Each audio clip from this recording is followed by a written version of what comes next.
Décidément, tout est dans la mise en scène. On observe à nouveau cette couleur violette, bleu-violette. Également un Biden complètement grabataire. Il ne sait jamais où il est. Mais Macron, magistral à ses côtés. Von der Leyen est très fière. Son parti reste leader au niveau du Parlement européen. Elle sera donc à nouveau la présidente et elle fait un discours dans lequel elle explique le danger, évidemment, de forces extérieures qui ont influencé ou qui tentent d'influencer les résultats électoraux. Donc on est dans la dialectique des prochaines semaines en France et partout en Europe. Évidemment, sont visés essentiellement les Russes et avec eux tous les partis considérés comme proches de la Russie, peu importe la réalité des choses. Voilà. Heureusement, il n'y a pas que l'Europe et les États-Unis sur Terre, il y a également les BRICS qui essayent de travailler en cohésion et dans le respect. Et pour obtenir ce respect, ils n'hésitent pas, en particulier les Russes, à montrer leur force avec destroyers, sous-marins nucléaires, et pas que nucléaires à moteur nucléaire, mais également capables d'envoyer des missiles balistiques nucléaires. C'est intéressant. Est-ce que ça va réussir à calmer les choses? On peut en douter malheureusement. L'heure est grave.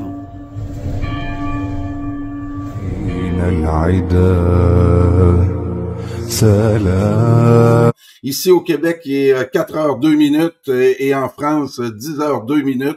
J'ai déjà deux de mes invités prévus pour aujourd'hui. En premier lieu, il y aura Bertrand Schoeller. Ensuite, il y a le général Dominique Delawarde. Et pour terminer, il y a Jean-Michel Vernochet qui va être avec nous pour analyser à chaud les résultats et surtout la bombe médiatique qu'on a assisté hier soir, c'est-à-dire la dissolution de l'Assemblée nationale et un appel au vote le 30 juin pour les Français. Alors, sans plus tarder, à quelque part en Europe, j'ai avec moi Bertrand Schoeller. Bertrand, bonjour. Bonjour Karl, et merci de me réinviter ce matin. Alors juste, tu sais, hier on avait commencé à parler de ça avec tes collaborateurs et j'avais fait comme d'habitude un petit enregistrement et ça, j'ai jamais eu une vidéo qui démarrait aussi fort en fait. C'est-à-dire que je pense que ce qu'on a dit permet aux gens d'y voir plus clair. On n'est pas resté dans les trucs un peu politiciens à deux balles, parce qu'en réalité, quand on parle de Macron, il faut accepter l'idée que ça dépasse toujours l'entendement en fait. Et les gens le prennent pour un idiot et en fait ceux qui le prennent pour un idiot sont des vrais pantins en fait, parce qu'il s'amuse de nous. Il sait exactement ce qu'il fait. Il a une parfaite maîtrise de l'agenda malheureusement et on va se rendre compte dans les jours qui viennent puisqu'il fait de la France et de sa personne le centre du monde. Là, il est censé être le sauveur contre la vague fasciste qui envahit l'Europe et il est censé en même temps préparer les Jeux Olympiques et préparer la guerre contre la Russie et préparer, parce que l'OMS, tu n'as pas abandonné l'affaire, tout ça se passe en même temps. C'est-à-dire que tous les partis vont être complètement désorganisés, mais lui, on a vu hier a dit, moi je vais m'occuper de l'Europe, alors que tous les autres sont perdus, ils ne savent plus de quoi s'occuper en fait. Il maîtrise les choses. Alors, on est à l'extérieur et je suis avec Charles. Peut-être, Charles, tu vas te présenter en deux mots. Bonjour à tous. Donc, je m'appelle Charles. Je suis, disons, un abonné Twitter à la base de Bertrand. Et comme je rejoins plusieurs de ces analyses, je viens peut-être en compléter certaines. Voilà, c'est comme ça que je peux présenter. Un grand plaisir, Charles, de te recevoir à Brochu TV et à Bertrand Lani porte conseil. Alors, avec ce que tu as sûrement dû lire ou écouter ce matin, qu'est-ce qu'il y a à en tirer là, de cette élection et qu'est-ce qui est à prévoir maintenant? Le général Delawarde m'a envoyé comme un petit plan d'entrevue. Il a commencé en me parlant d'une France éclatée et fracturée. Et qu'est-ce qui s'est passé aussi? On n'a pas trop parlé dans les autres pays, là, les 26 autres pays de l'Union européenne. Peux-tu nous dresser un bilan de ça ce matin? Alors peut-être pour commencer avec la France éclatée, en réalité, elle n'a jamais été aussi peu éclatée. C'est aussi bizarre que je vais pouvoir le dire, c'est-à-dire que 85% des électeurs français ont voté LGBT, guerre en Ukraine, guerre d'Israël et génocide contre Gaza, injection obligatoire. Donc la France n'est pas éclatée. Le RN de Bardella n'a rien à voir avec ce qu'était le Front National. Et beaucoup de personnes qui ont voté se sont mépris en fait sur ce qui était devenu le RN. Donc en réalité, le visage électoral d'hier est un visage qui n'est pas du tout éclaté. C'est un visage qui est uni. Et d'ailleurs, c'est ce qu'a dû ressentir Marion Maréchal quand elle est allée chez Zemmour. Et c'est pour ça qu'il y a toutes les disputes à l'intérieur de Reconquête, donc juste à l'échelle de Reconquête. C'est qu'en réalité, elle s'est retrouvée dans un parti qui était beaucoup moins patriote qu'il en avait l'air, mais qui était beaucoup plus engagé peut-être sur des questions par rapport à ce qui se passe en Israël ou ailleurs. Donc en fait, il y a une méprise complète. Les gens ne savent plus qui leur parle parce qu'il y a eu un tel bouleversement avec Macron de l'échiquier politique que tout est devenu extrêmement confus. En réalité, les seuls partis qui sont véritablement dans l'opposition, il y a LFI, mais qui est devenu très faible. C'est-à-dire qu'LFI, au présidentiel, c'était plus de 20% parce qu'il était dans un groupe qui s'appelait NUPES avec les socialistes. Ils sont passés à 10%. Donc, LFI seul aux législatives, ça va être un carnage. Ils vont être très, très bas. Très bas. Et les autres qui sont en opposition par rapport à l'Europe, ce sont uniquement les partis du Frexit qui ont fait 2 ou 3%. Alors que la France, en 2006, il y avait eu 50% de non à l'Europe, 55% de non à l'Europe. Donc en fait, tu te rends compte de cette immense malversation. C'est-à-dire les Français ne sont pas pour l'Europe, mais ils n'y comprennent plus rien. Ils se rendent pas compte que le RN est devenu pro-Europe, pro-euro, pro-tout, parce qu'en fait, ils ne comprennent pas ce qui se passe. Tu veux... Oui, j'aimerais ajouter quelque chose, à mon avis, l'abstention. L'abstention, évidemment, 48% d'abstention, ce qui fait que à peu près tous les scores doivent être divisés par 2. Ce qui fait que si on voit Jordan Bardella à 32, en fait, fondamentalement, sur le nombre de corps électoraux, enfin, le corps électoral, il n'est qu'à 16. Virginie Hayé, qui apparemment est en dessous de 15, ça veut dire qu'elle est autour de 7. Donc, nous avons au final une représentation nationale qui ne représente personne, mais qui finit par conquérir les esprits et appliquer une forme de division, toujours pour mieux régner. L'autre point, on va les passer un après l'autre. Bertrand, si tu veux bien, une majorité présidentielle ou gouvernementale écrasée en France et en Allemagne. C'est oui. Tes commentaires là-dessus. Mais justement, alors c'est là où c'est, si tu veux, les chefs de file des partis sont détestés, mais pas malheureusement entre guillemets, pas à cause de l'Europe parce que les gens n'y comprennent rien, pas à cause de l'Ukraine parce que les gens n'y comprennent rien, pas à cause de Gaza parce que les gens n'y comprennent rien, parce que la situation économique à l'intérieur des pays est terrible. Et donc ces gens sont porteurs de bilans qui sont catastrophiques. Il y a l'insécurité, l'immigration, l'inflation, l'abandon des personnes âgées. Il y a aussi des questions, tu vois, par exemple, l'IVG, etc., ça laisse des traces, qu'on le veuille ou non. C'est-à-dire qu'il y a des gens qui ne digèrent toujours pas que ce soit dans la Constitution. Mais tout ça est complètement éclaté parce que les partis sont devenus confus. Et ils sont plus lisibles. C'est-à-dire qu'avant, tu avais le FN, c'était très lisible. La droite républicaine, c'était très lisible. Le centre, c'était lisible. La gauche républicaine, c'était lisible. Et tu avais l'extrême gauche. Les gens savaient exactement où ils étaient et quelle était la direction dans laquelle ils allaient aller. Ça n'est plus comme ça que ça fonctionne. C'est-à-dire que les gens ne votent que contre. Donc, que ce soit aux élections européennes, qui sont des scrutins à un tour, tu peux voter contre. tu peux exprimer ce que tu veux. D'ailleurs, tu as pratiquement 2% de gens qui ont voté pour les animaux. Et tu vois, le parti animaliste, dont l'affiche, c'est une oie, ou une dinde, ou un poulet, un chat, voilà. Et donc, mais non, mais 2%, c'est-à-dire qu'ils font plus que le Frexit, qui pourtant représente ce que les gens veulent. Les gens veulent le Frexit, mais comme ils votent contre, eh ben, ils ont voté contre Macron en votant Bardella, parce que Macron a créé le duel avec Bardella. Mais maintenant, dans le cadre de législatives, les gens vont se rendre compte que Bardella, c'est Macron. Et Macron, c'est Bardella. Et donc, dans ces cas-là, ils choisissent toujours l'original. Ah oui. Puisqu'on leur explique que s'ils votent pour Bardella, eh bien, c'est le fascisme qui vient en France et le monde entier va nous trouver abominables, etc. Et en Allemagne, c'est exactement la même chose qui s'est passée.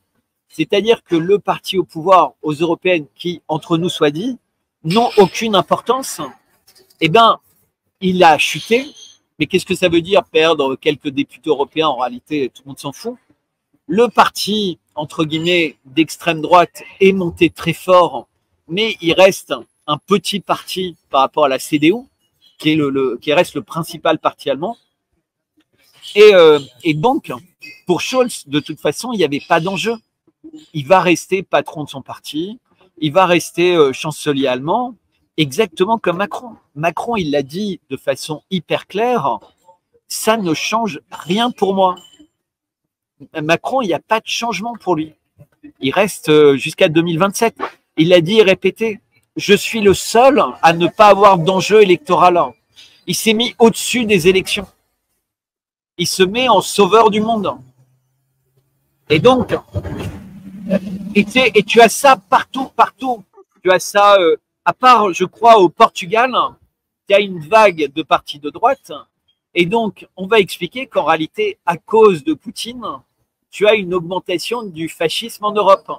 Puisqu'en fait, la seule chose qui unit les gens, c'est une forme de détestation complètement stupide de la Russie. Donc, les gens sont unis à force d'être manipulés par les télés 24 heures sur 24, toutes les télés d'infos en continu, toutes les télés. Les gens ont peur de la Russie. Ils ont l'impression que la Russie est en train d'attaquer. Moi, il y a 2 ans, quand je discutais avec certaines personnes, ils avaient l'impression que peut-être que Poutine avait raison. Ils comprenaient pas trop. Mais maintenant, avec le travail des médias, ils ont l'impression que la Russie a tort, que c'est la Russie qui est agressive. Ça paraît délirant, mais c'est comme ça. C'est-à-dire, les personnes n'ont pas le temps d'analyser les faits. Ils n'ont pas le temps de regarder réellement ce qui se passe. Donc, comme on leur répète tout le temps la même chose, il y a des généraux sur les plateaux qui répètent ça. Il y a des philosophes qui répètent ça. Il y a des, et les seuls qui ne disent pas ça sont des gens qui sont traités d'antisémites, hein, qui sont traités de fascistes, qui sont traités de poutinolades, qui sont traités de ce que tu veux. Et donc, ça fonctionne. Et c'est là-dessus, sur ces 85%, que Macron et tous les pays d'Europe vont surfer sur leurs nouvelles élections. Comme en Belgique, en France, je ne sais pas ce que va faire l'Allemagne, mais en fait, ils vont faire un hold-up parfait. C'est toujours le même système.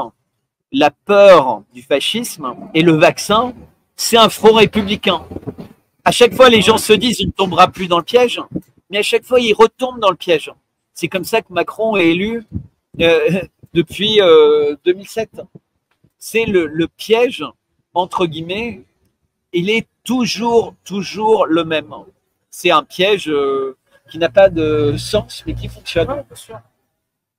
Bertrand, comme 3e point, et Charles pourrait peut-être commenter, des gagnants et des perdants à cette élection-là en France. Si tu avais à faire une liste des gagnants, des perdants. Ouais. Mais je ne pense pas qu'hier, il y ait le moindre gagnant. En fait, hier, qu'est-ce qui s'est passé?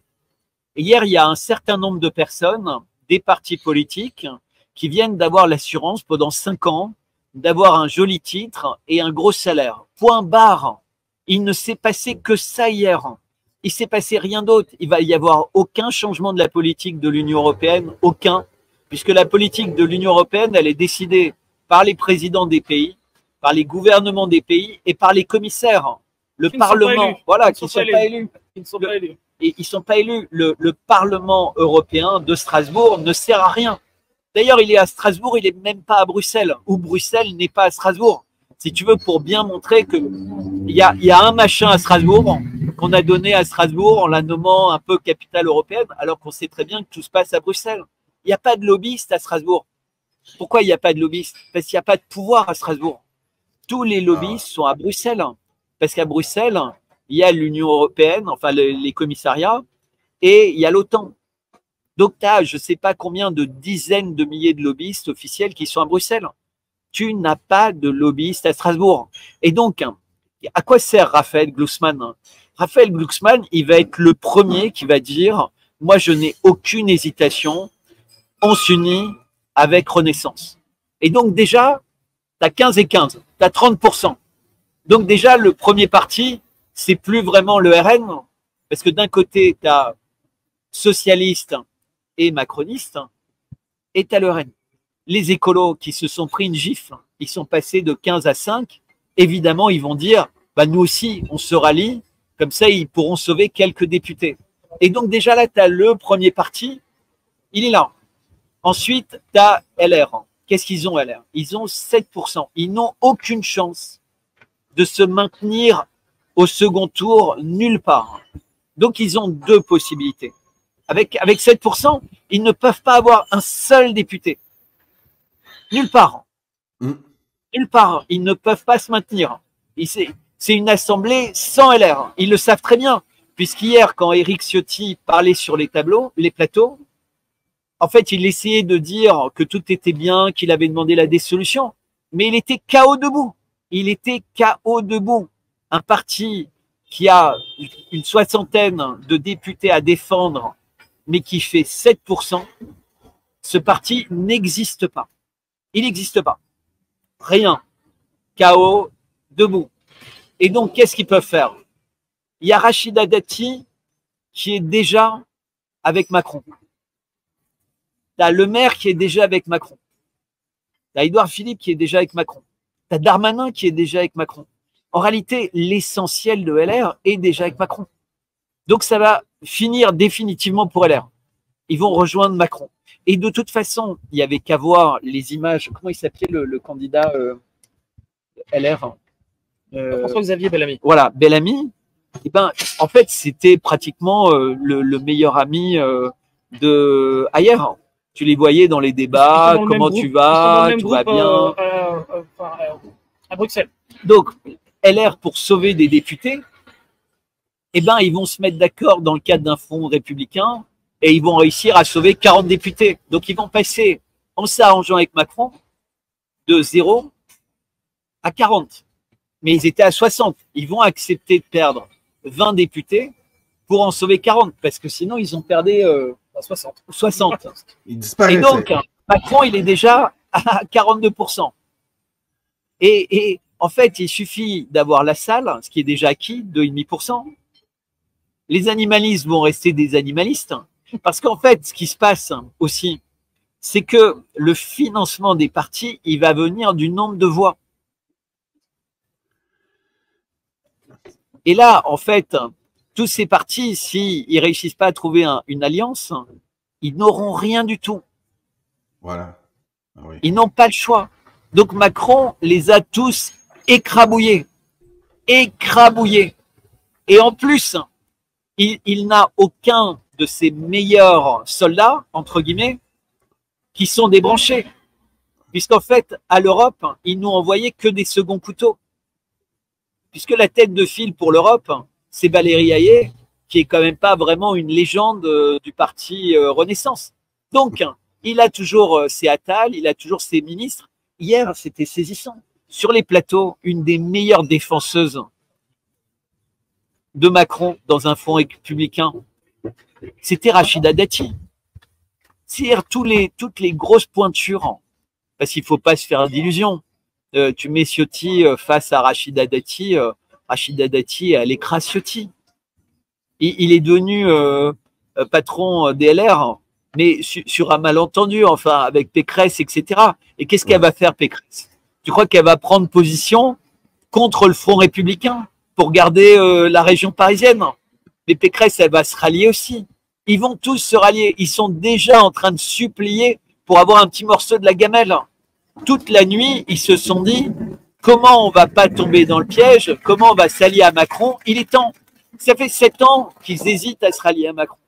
Là, cette fois, Macron, il leur a donné tous les arguments. La peste brune est en train d'envahir l'Europe par la Russie et par les élections européennes. Sauvons l'Europe et sauvons le monde en brisant l'élan du Rassemblement national. Et comme le Rassemblement national, c'est Macron, mais tu sais, au tarot, on dirait il a fait le grand chelem. Ah oui, ah oui. Parce que sur les LGBT, ils sont complètement compatibles. Il n'y a que sur l'IVG où, éventuellement, tu vois, ils n'étaient pas trop pour. Mais c'est le seul sujet. Bertrand, on voit déjà les grandes lignes là, de ceux qui vont s'opposer aux souverainistes pour les 3 prochaines semaines. Ça va aller très vite. C'était une surprise. Écoute, le temps file. Je vais te passer les 3 points que le général m'a donné ce matin, qui est fort utile. Je t'ai lu un après l'autre. Dissolution, un coup politique prémédité par Macron. 20 jours pour une nouvelle élection. Son 5e point, des élections générales curieusement coordonnées avec les élections générales britanniques. Et comme tout le monde aussi semble le voir, avec l'arrivée des Jeux olympiques aussi, assez chaotique, un mois de juin à haut risque. Donc, je te demande de commenter ça. Il nous reste ensemble environ 10 minutes. J'aime pas beaucoup brusquer mes invités sur le temps, mais vas-y, on t'écoute. Ben c'est très simple. Je vais partager avec Charles. Mais si tu te rappelles la couverture de The Economist de l'année dernière, cette couverture, elle était centrée sur des urnes, des bulletins de vote et des mires, tu sais, comme les mires d'une télé avec ce qui va se passer. Parce que là, tu as cité quelques pays, mais il vient d'y avoir des élections extrêmement surprenantes au Mexique, avec une vague d'assassinats de candidats politiques énorme. Il y a des démissions en série en Israël. Il y a eu des élections en Russie, tout le monde a oublié, mais Poutine vient d'être élu. Il y a des élections à haut risque aux États-Unis, avec la tentative judiciaire d'empêcher Donald Trump d'être élu. Il y a des élections en Angleterre. Il y a des élections en France. Il vient d'y avoir des élections au Portugal. Il y a vraisemblablement, il va y avoir quelque chose quelque part en Allemagne. C'est pas possible. Il y a eu, il y a pas très longtemps quand même, des élections en Pologne. Il n'y a pas d'élection. Et ça, c'est important. En Ukraine, alors que ça devait être une année d'élection. Et en fait, on sent que finalement, Zelensky, il a été élu président à vie, donc jusqu'à son assassinat, par un certain nombre de chefs d'État qui finalement ont le contrôle du monde. Donc, tout ça, ça montre bien que c'est une année qui va être extraordinairement charnière. C'est le mois de juin au risque et extraordinaire. C'est un mois de juin avec un Euro de football en Allemagne qui est le 3e événement sportif le plus regardé au monde, l'Euro de football. Et donc, tous les gens vont parler de football. C'est-à-dire que on va parler des élections en France, partout dans le monde. On va parler de football, on va parler de la propreté de la scène, on va parler de ces sujets-là, et on ne va pas du tout parler des sujets qui sont véritablement importants, c'est-à-dire quelle est la réalité de ce qui se passe en Ukraine et pourquoi ça se passe. Parce que finalement, les gens n'ont toujours pas compris. Quelle est la réalité de ce qui se passe à Gaza? Parce que tout ça va devenir presque anecdotique, puisqu'en fait, Macron est en train de sauver le monde en Europe. C'est ça ce que va être le message. Oui. Il faut vraiment voir que depuis des mois et des mois, Macron se met dans le rôle du sauveur de l'humanité. Et personne ne voulait le voir quand j'en ai parlé, sauf que là maintenant, c'est tellement gros au milieu de la figure qu'il faut commencer avec d'une mauvaise foi incroyable pour pas le réaliser. Même les blogueurs américains ne parlent que de ça. Les grands blogueurs, les grands médias, etc., ils ne parlent que Macron, c'est le nouveau Churchill de l'Europe, contre la vague, la peste noire, il prend un risque personnel, il met en jeu, etc., etc. Donc là, c'est vraiment face à un Biden qui a plus aucune autorité au sens de l'orientation, Sunak, etc. On a véritablement le grand chef d'État de l'Occident, Macron, qui va secourir la démocratie en Occident. Donc le piège, il est complet et c'est pas malheureusement avec des partis Frexit à 1% et le RN qui va exploser parce que le conflit entre Bardella et Le Pen, il va être terrible. Parce qu'en fait, Bardella, il est complètement Macron compatible. Donc être contre Macron quand on est d'accord sur lui, surtout, c'est difficile. Oui, alors j'aimerais rebondir moi sur le fait que Emmanuel Macron se crée un rôle. En fait, il se l'écrit lui-même, ou alors peut-être qu'il se le fait même écrire par des cabinets de conseil, c'est possible aussi. Et profite de la chronologie actuelle. C'est-à-dire que là, il y a eu toutes les commémorations donc du débarquement. La date des élections a été choisie en amont spécialement pour coller, enfin, les élections européennes.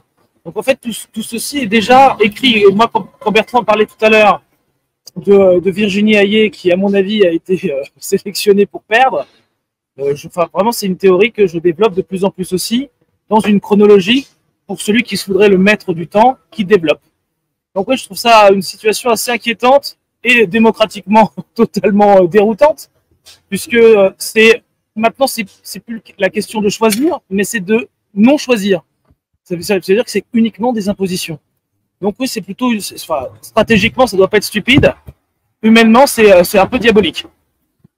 Tout le monde oui. Malheureusement, ce qui va se passer, c'est-à-dire que regarder de la façon politique de l'ancien temps, ça n'a aucun sens parce que tout est éclaté.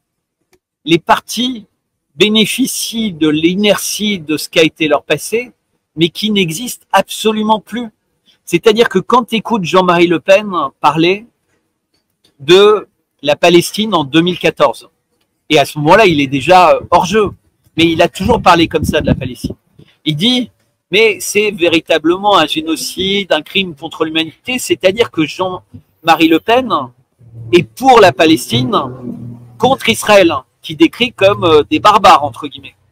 Mais aujourd'hui, à cause de la stratégie migratoire, à cause des problèmes artificiels créés dans les banlieues et accentués dans les banlieues à cause des flux continus de migrants, mais qui ont lieu partout, aux États-Unis, en France, en Allemagne, etc. Eh bien, les partis patriotes, ils ne sont plus des partis qui ont une foi chevillée au corps, ce sont uniquement devenus des partis qui surfent sur des thèmes extrêmement racistes, alors qu'à l'époque, c'était quand Jean-Marie Le Pen, à mon avis, il n'était pas raciste. Si on refait l'inventaire en fait de ce qu'il disait, je sais que ça peut paraître choquant, mais finalement, quand on ressort les vidéos, il n'était pas raciste. Il disait juste attention, il y a 30 ans, à cette idée de il y a quelque chose qui se passe démographiquement en France et qui risque de changer la France. Mais maintenant, en fait, on peut que constater à quel point il avait raison. Est-ce que c'est bien ou pas? La situation est là. Et donc, les gens qui essaient d'attiser ça, ils vont créer la guerre civile. Parce que à partir du moment où on est dans l'Europe, de toute façon, sur toutes ces questions-là, on n'a pas la main. Schengen, les frontières, c'est l'Europe qui décide. Le seul pays qui n'était pas là-dedans, c'était en fait l'Angleterre. Et ils n'étaient pas non plus dans l'Europe. Enfin, il n'était pas non plus dans l'euro, pardon. Tu veux dire c'est d'accord avec ça. Hein. Sur Le Pen. Non. Je vais terminer. Il n'y a plus de tribun, en fait, face à Macron. Il n'y a aucun tribun. On ne peut pas considérer Philippot comme un tribun. On ne peut pas considérer Asselineau comme un tribun. Et c'est les seuls qui ont ciblé le vrai problème, qui est le problème du Frexit. Exactement. Et pour terminer, Bertrand, l'échec de Bardella se traduira par une alternance en 2027. Glucksmann, dont l'État profond français aura préparé la promotion et la candidature, pourrait bien alors remplacer Macron à la tête de l'État. Tes commentaires là-dessus, puis il y a aussi Marine Le Pen là, qui devra bouger dans les prochains jours. Donc, vas-y pour terminer en conclusion de cette entrevue. Ben, la conclusion de cette entrevue, c'est que hier, Macron a laissé quelques minutes au parti pour savourer leur victoire et se réveiller ce matin en comprenant qu'ils avaient complètement perdu parce qu'ils n'ont plus d'identité et ils ne sont pas prêts à une bataille législative qui nécessite une identité, qui nécessite un message. Ils n'ont pas de message pour des législatives. Ils ne proposent pas de mode de gouvernement. Ils ne proposent pas d'alternative à la politique de Macron. Parce qu'en fait, ils font la même politique que Macron. Ils proposent la même politique de Macron. Et donc, dans des élections législatives, on ne vote pas contre, on vote pour. Parce que c'est un scrutin majoritaire. On vote pour quelqu'un. Et là, malheureusement, entre guillemets, les gens vont voter pour éviter ce qu'on va leur présenter comme le fascisme. Le fascisme, ah oui. Voilà. Ah oui, on les voit venir gros comme un ballon de plage. Charles, ouais. Ici, pour terminer, c'est clair. Vas-y, tes commentaires pour terminer, tes conclusions à toi pour ce qui s'en vient. Vas-y, on t'écoute. Oh ben, ma conclusion est simple, hein, c'est que, encore une fois, encore et toujours, la division est semée pour récolter le poison de ne plus arriver à vivre ensemble. Donc vraiment, c'est ce qui est semé quotidiennement, flatter les différences et mettre les gens en opposition les uns avec les autres pour provoquer des confrontations qui mèneront à un chaos d'où émergera un ordre qui n'est pas le nôtre.